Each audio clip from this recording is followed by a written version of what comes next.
என்னப்பா இது வர வர பேப்பர்ல பாக்குறதுக்கே பிடிக்கல. 6 வயசு குழந்தையில இருந்து 80 வயசு கிழவு வரலையும் இவங்க நடத்துற நடத்தையும் இந்த ஆட்சியில் நடக்கிற அவலங்களையும் பார்க்கும்போது ரொம்ப கஷ்டமா இருக்குது. இது எல்லாம் காரணமும் அந்த குடியினாலையும் மதுவினால வரக்கூடிய தீவன் தானே. சொல்லுங்கப்பா. மா இப்பதான் வரையா? காலேஜ் போன பொண்ணு வரலையா வரலையான்னு எங்க வயிற்றுல நெருப்ப கட்டின்னு இருக்கமா. நீ லேட்டா வர என்ன காரணமா? அப்பா நீங்க வேற சும்மா இருங்கப்பா. காலேஜ்ல வேற அடிக்கடி ஸ்பெஷல் கிளாஸ் வச்சிடறாங்கப்பா. அதான்ப்பா வரதுக்கு கொஞ்சம் லேட் ஆயிடுச்சு. சரி சரி, நீ வீட்டுக்கு போயிட்டு கையை கால அலம்பிட்டு கொஞ்சம் சீக்கிரமா உன்னால தனியா பேசணுமா. சரிங்கப்பா. இந்த காலத்து பொண்ணுங்க காலேஜுக்கு போயிட்டு திரும்ப வர்றதே பெரிய கஷ்டமா இருக்கு. நாட்டில் நடக்கிற அவலங்களையும் கேடுகளையும் பார்க்கும் போது பெண்ணை பெற்ற அப்பனுக்கும் அம்மாவுக்கும் அவங்களுடைய மகிழ்ச்சியே இல்லாத போயிடுதுமா. இதுக்கெல்லாம் காரணம் என்ன? மதுவும் போதை பொருளும் தான்.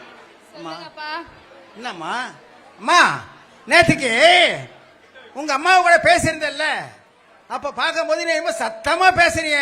அது என்னம்மா? ஏன் அப்படி என்ன அம்மா குரலத்தை வடிச்சு பேசுற நீ? அப்பா அதுவாப்பா, அது வேற ஒன்னும் இல்லப்பா. எனக்கு காலேஜ் படிப்பு முடிஞ்ச உடனே நம்ம அத்தை மகன் சேகர் இருக்கான்ல, சேகர அவனை தான் கட்டிக்கணும்னு அம்மா கட்டாயப்படுத்தினாங்கப்பா. அதான் எனக்கு கோவம் வந்துடுச்சு. அதான்ப்பா நான் சொன்னேன், அம்மா உங்களுக்கு அந்த சிரமத்தை நான் கொடுக்க வேணான்னு நானே ஒருத்தரை விரும்புறேன்னு சொன்னப்பா. என்னமா சொன்ன? ஒண்ணலப்பா பெற்று நான் இது பண்ணி இருக்கிறோம். அம்மா நல்லதாமா சொல்லிருக்கா. அதுக்கு போய் நீ குயரத்தை ஊத்தி பேசுறிய. நீ விரும்புறேன்னு சொன்னா அப்ப எங்க வளர்ப்பு தப்பாயிடுமா? தப்பாயிடும். அப்பா காலம் மாறி போச்சுப்பா, காலம் மாறி போச்சு. இப்போ யாருதான்ப்பா குடிக்காம இருக்கா? இந்த நாட்டுல எல்லாருமே குடிக்கிறாங்கப்பா. அது மட்டுமா, அரசாங்கமே தெருவுக்கு தெரு வீதிக்கு வீதி பள்ளி கல்லூரி பக்கத்துல போதை பொருள்லாம் தாராளமா ஏராளமா கிடைக்குதுப்பா. அதெல்லாம் உனக்கு தெரியுமா? உனக்கு ஒன்னும் தெரியாது, சும்மா இருப்பா. அது மட்டும் இல்லாம என் கூட படிக்கிற காலேஜ் பிள்ளைங்க, ஸ்கூல் படிக்கிற பிள்ளைங்க, உனக்கு ஒன்னொன்னு தெரியுமாப்பா? பொம்பளை பிள்ளைங்க கூட குடிக்கிறாங்கப்பா. இதுல குடிக்கிறது ஒன்னும் அவ்வளவு பெரிய தப்பு இல்லையப்பா. அது மட்டும் இல்லாம அரசாங்கமே மது ஆலைகளையும் மது கடைகளையும் நடத்தும் போது குடிக்கிறது ஒன்னும் அவ்வளவு பெரிய தப்பு இல்லையேப்பா. என்ன வார்த்தை சொல்லிட்ட வள்ளி? என்ன வார்த்தை சொல்லிட்டமா? பெற்றவங்க எல்லாரும் தம் மக வாழ்க்கைப்படுற இடத்துல கண்கலங்காம சந்தோஷமா இருக்கணும் தாம ஆசைப்படுவாங்க. அதுக்கு தாமா சொன்னேன். அம்மா உன்னை பெத்து வளர்த்து ஆளாக்கி படிக்க வச்சு நீ தான் என் உலகம் நினைச்சுமா. நீ இப்ப என்னன்னு கேட்டா குடிக்கிறத பத்தி பெருமையா பேசுறியம்மா. இது நியாயம்தானாமா? அப்பா நீ சும்மா இருப்பா. என் ஊர்ல எல்லாரும் குடிக்கும் போது என்னுடைய எதிர்கால கணவர் குடிக்கிறது ஒண்ணும் அவ்வளவு பெரிய குற்றம் ஒண்ணும் இல்லையேப்பா. நீங்க என்னதான் சொன்னாலும் எத்தனை முறை சொன்னாலும் என்னுடைய எதிர்கால கணவர்னா அவர் தான்ப்பா. நீங்க எது சொன்னாலும் என்னுடைய மனசு மாறாதுப்பா. அப்படி அவர் வேணான்னு நீங்க சொன்னீங்கன்னா உங்க கையால ஒரு துளி விஷத்தை எனக்கு கொடுங்கப்பா. நிம்மதியா நான் செத்துறேன்ப்பா. என்ன வார்த்தை சொல்லிட்டு பெற்றவங்க எல்லாரும் தம் மக வாழ்க்கை போற இடத்துல கண்கலங்காம சந்தோஷமா வாழந்தாமா ஆசைப்படுவாங்க. அம்மா இந்த சொந்தம் பந்தம் எல்லாமே நீ தரமா, நீ ஏக வீட்டுக்காரனுக்கு குடிச்சுடா பரவாயில்லன்னு சொல்லியுமா. இது எந்த விதமா நியாயம்? அம்மா உன்னை பெற்று வளர்க்கும் போது காலேஜுக்கு அனுப்பும் போது என் மக படிச்சு ஒரு பெரிய ஆளா அரசாங்க வேலைக்கு போவான்னு நானும் உங்க அம்மாவும் லட்சிய கனவு கண்டோமா, கனவு கண்டோம். அந்த கனவுல நீ மண்ணவாரி போயிட்டு போறீமா. இது எந்த விதத்தலமா நியாயம்? எந்த விதத்தலமா நியாயம்? அப்பா இது எல்லா பெற்றோரும் தான் பிள்ளைங்களுக்கு செய்ய வேண்டிய கடமை தானப்பா நீங்க செஞ்சீங்க. நீங்க என்னவோ ஊர் உலகத்துல யாரோ செய்யாததை செஞ்சுட்ட மாதிரி பேசுறீங்களேப்பா. ஏன்பா பிள்ளைங்க தப்பு பண்ணும் போது எல்லா பெத்தவங்களும் இப்படியே சொல்றீங்க? உனக்காக நான் அதை பண்ண இதை பண்ண ஏன்பா இப்படியே சொல்றீங்க? பிள்ளைங்களுக்கு செய்ய வேண்டியது பெற்றோர்களுடைய கடமை தானப்பா. அப்பா அதனால நீங்க என்ன சொன்னாலும் என்னுடைய மனசு மாறாதுப்பா. என் மனசுல அவர் தான்ப்பா நிறைஞ்சு இருக்கிறாரு. என்ன வார்த்தை சொல்லிட்டமா? நம்ம குடும்பத்துக்குன்னு ஒரு கௌரவம் அந்தஸ்து எல்லாம் இருக்குமா. ஒழுக்கத்தையும் நல்ல பழக்க வழக்கத்தையும் சொல்லி வளர்த்த நீங்க இப்படி பேசுறது எப்படிமா நியாயம்? இன்னொன்னு தெரியுமாமா, இந்த ஊர்லயே நான் தலைமிருந்து வாழ்ந்தவனமா, இப்ப என்ன தலைகுனியே வச்சேரியம்மா. இது நியாயமாமா? படிச்ச பொண்ணுக்கு அழகாமா? இது லட்சியமாமா? அம்மா நீ அப்படிலாம் சொல்லக்கூடாதுமா, அப்படிலாம் செய்யக்கூடாதுமா. இது நியாயம் இல்லம்மா, தர்மம் இல்லம்மா. ஏன்னா ஒரு கோவில்ல ஒரு சிலை இருந்தா தான் அந்த கோவிலுக்கே பெருமை. ஆனா ஒரு பொண்ணு படி தாண்டி போயிட்டான்னா அந்த குடும்பத்தில் இருக்க பெற்றவங்களுக்கு மட்டும் இல்லம்மா, உங்க வம்சத்துக்கு இல்ல, உங்க சொந்தக்காரி எல்லாமே அந்த குடும்பத்தை இழிவா பழிவா பேசுவாங்க. இது எல்லாத்தையும் தலைமையில போட்டு நீ போறன்றியே, இது நியாயமாமா? நியாயமாமா? தர்மமாமா? படிச்ச பொண்ணுக்கு நீ அழகுதானாமா? அப்பா இப்ப என்னப்பா சொல்ல வரீங்க? அம்மா, இவ்வளோ சொல்லியும் நீ உன்னுடைய மொழிகளை மாத்தல இல்லையாம்மா? சரிம்மா, உன் விருப்பப்படியே போலாம். அருணா, திரும்பி வரும்போது நானும் உங்க அம்மாவோ உயிரோட இருக்க மாட்டோம். ஏன்னு கேட்டா என்னுடைய குடும்பத்தினுடைய கௌரவம் எல்லாமே காத்துல பறந்துட்டு போறியே, நியாயமாமா? நியாயமாமா? அம்மா போவாதம்மா. அம்மா மகளே, நீ போவாதம்மா. என் குடும்பத்தினுடைய கௌரவத்திலாம் காத்துல பறக்க விட்டு போறிய. இதுக்கு தான் நான் படிக்க வச்சம்மா, பாசத்தை கொட்டி வளர்த்தருமா. ஐயோ அம்மா, இந்த மாதிரி மகள்லாம் இருந்தாலாக என்னம்மா செய்ய முடியும்? ஐயோ ஐயோ ஐயோ. நீர் பாய்ச்சி பண்பையும் பாசத்தையும் கூட்டி வளர்த்த ஓர் உறவு அறுபட்டு போகுதம்மா, அல்லல் பட்டு நிற்குதம்மா. போன திசை பார்த்து மனோ பரிதவிச்சு துடிக்குதம்மா, பரிதவிச்சு துடிக்குதம்மா. அம்மா அம்மா மகளே வள்ளி,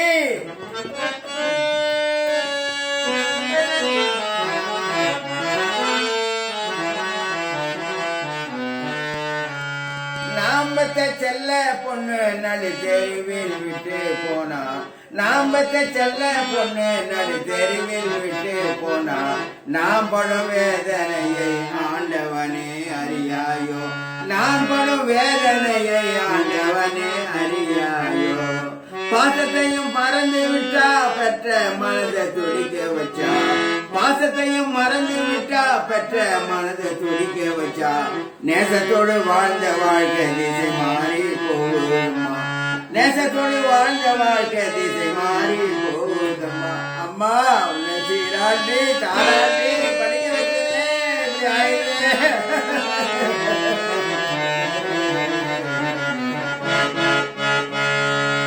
பெண்ணை பெற்ற அப்பனுக்கு பெருமை தேடி தருவானு, பெண்ணை பெற்ற அப்பனுக்கு பெருமை தேடி தருவானு. காலேஜில படிக்க வச்சேன் கண்ணு போல நான் வளர்த்தேன், காலேஜில படிக்க வச்சேன் கண்ணு போல நான் வளர்த்தேன். நாம் பெற்ற செல்ல பொண்ணு நடு தெருவில் விட்டு போனா, நான் படும் வேதனையை ஆண்டவனே அறியாயோ. கலங்கி மனம் வாடுதம்மா கல்லாகி நிக்கிறம்மா, கலங்கி மனம் வாடுதம்மா கல்லாகி நிக்கிறம்மா. பாவி மனம் தவிக்கிறம்மா பாசத்தால துடிக்கிறம்மா, பாவி மனம் தவிக்கிறம்மா பாசத்தால துடிக்கிறம்மா. அம்மா உன்னை எப்படிலாம் வளர்த்தம்மா, என்னை விட்டு நீ போயிருக்கம்மா, போயிருக்கம்மா. அம்மா அம்மா ஆறுதல் சொல்ல யாரும் இல்ல, ஆண்டவனும் துணையும் இல்ல, ஆறுதல் சொல்ல யாரும் இல்ல, ஆண்டவனும் துணையும் இல்ல. துணி கட்டி வளர்த்த பிள்ளை துடி துடிக்க வச்சாலே, துணி கட்டி வளர்த்த பிள்ளை துடி துடிக்க வச்சாலே. நாம் பெற்ற செல்ல பொண்ணு நடு தெருவில் விட்டு போனா, நான் படும் வேதனையை ஆண்டவனே அறியாயோ. ஐயோ மகளே, என்னை விட்டுட்டு போயிட்டேம்மா.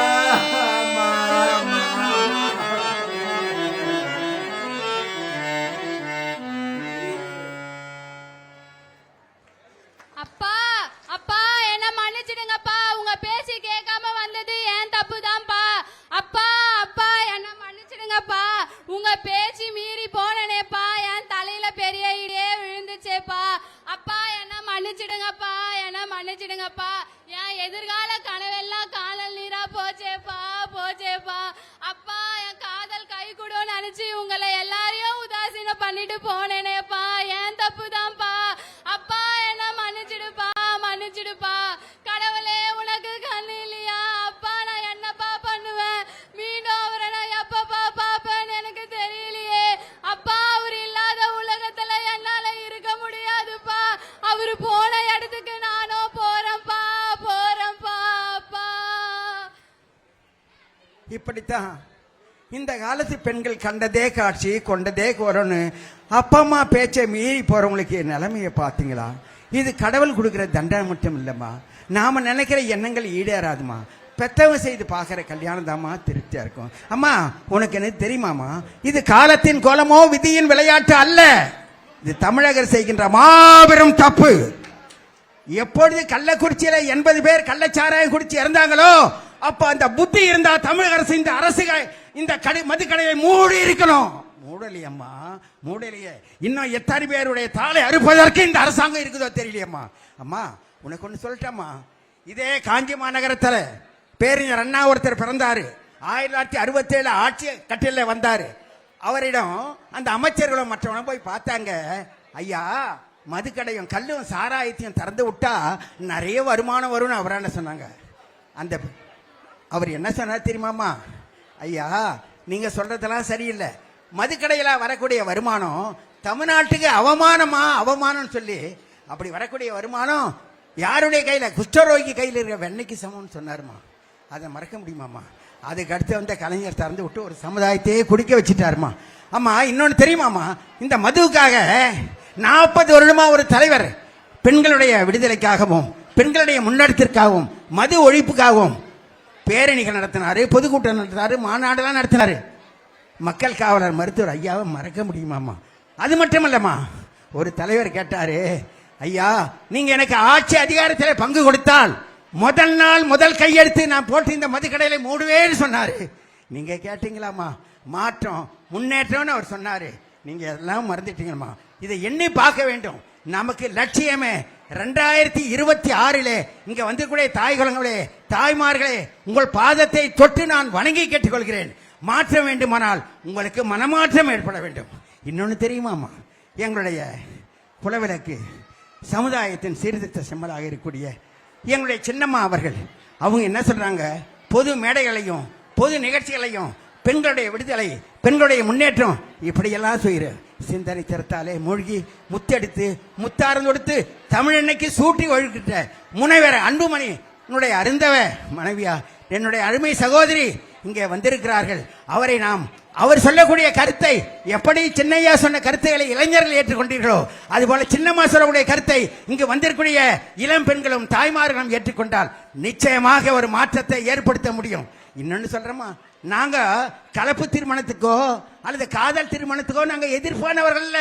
நீங்கள் திருமணம் செய்ய வேண்டுமானால் பெற்றோருடைய சம்மதத்தோடு அந்த திருமணத்தை நீங்கள் செய்ய வேண்டும் என்று உங்களை அன்போடு கேட்டுக்கொள்கிறேன். அதே நேரத்தில் இந்த வாய்ப்பை நல்கிய என்னுடைய அருமை சகோதரர் மகேஷ்குமார் அவர்களுக்கும் இந்த நாடகத்தில் நடிக்கிறதுக்கு இருக்கக்கூடிய கருணாகருடைய மாநில செயற்குறிப்பினர் அவர்களுக்கும் என்னோடு நடிந்த சகோதரி உமா மகேஸ்வரி அவர்களுக்கும் நன்றியை சொல்லி வாழ்த்து சொல்கிறேன். கடைசியாக ஒன்று சொல்கிறேன். சேரனுக்கும் சோழனுக்கும் பெயர் வீரம் தெரிக்கின்ற வரலாற்றின் சொந்தக்காரர், பாரிந்த பண்பாட்டின் உரிமையாளர், பதம்பட்ட மொழியினுக்கோ உறவுக்காரர், சீரார்ந்த கற்புக்க இலக்கணத்தை செதுக்கி வைத்த கண்ணகியின் வழிவந்தோர். போர் அறிவோம் என்றைக்கே நம் புறமுதியில் புன்னறிந்து பார்த்தோம். நாம் வேங்கையினை முறத்தாலே விரட்டி விட்ட வீரமுள்ளே ஒரு பெண்ணு நத்தம்பாட்ட சிறுவியை நழுவார் என்று. ஆகவே இந்த ஒப்பற்ற மீண்டும் நற்காலம் வர வேண்டுமானால் நம்முடைய மக்களினுடைய நிகழ்ச்சியை பெற்ற காலத்தால் கவிதை பாடி ஞானத்தால் நனிசிறந்து நிதானத்தால் நேர்பட வாழக்கூடிய எங்களுடைய சின்னையா அவர்கள் இந்த நாட்டுக்கு ஆட்சி அதிகாரத்தில் வந்தால் மட்டும்தான் மாற்றம் முன்னேற்றம் கிடையும். ஆனால் நீங்களுக்கு மனமாற்றம் ஏற்பட வேண்டும் சொல்லி இந்த நிகழ்ச்சியை தொகுத்துவதில் குறை இருந்தாலும் பரவாயில்லை. நீங்கள் இவ்வளவு நேரம் பொறுமையாக இருந்த உங்கள் அத்தனை பேருக்கும் நன்றி கூறி விடுகிறேன். நன்றி, வணக்கம்.